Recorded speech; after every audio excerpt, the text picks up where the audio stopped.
In this quick tutorial, I'm going to show you how to lock PDF file with password in iPhone. Merge PDF files into one with password. Let's begin. So you're going to open up your Files app and you're going to look for that specific PDF that you want to lock.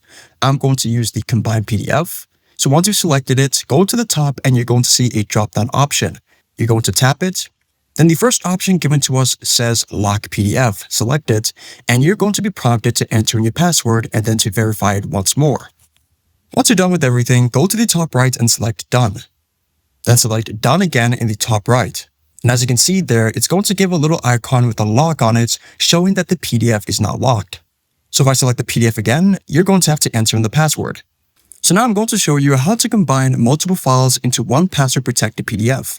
So now you're going to look for the files that you want to combine and protect. I'm going to use the first two. So go to the top right and select the three horizontal dots. Then choose Select, and then Pick. Let me use the other one at the bottom.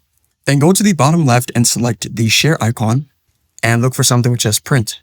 So all you need to do is you need to enhance or enlarge the document or the PDF at the bottom. So simply just hold the two fingers and then drag. Then once you're done, go to the bottom left and select the share icon again, and choose Save to Files. Then you have to give it a new name. Once you're done, go to the top right and select Save. So all you need to simply do is just follow the same steps that we did before to enter in the password for this PDF, and then you'll be good to go. And there you go. I hope this video was helpful for you, and I'll see you in the next one.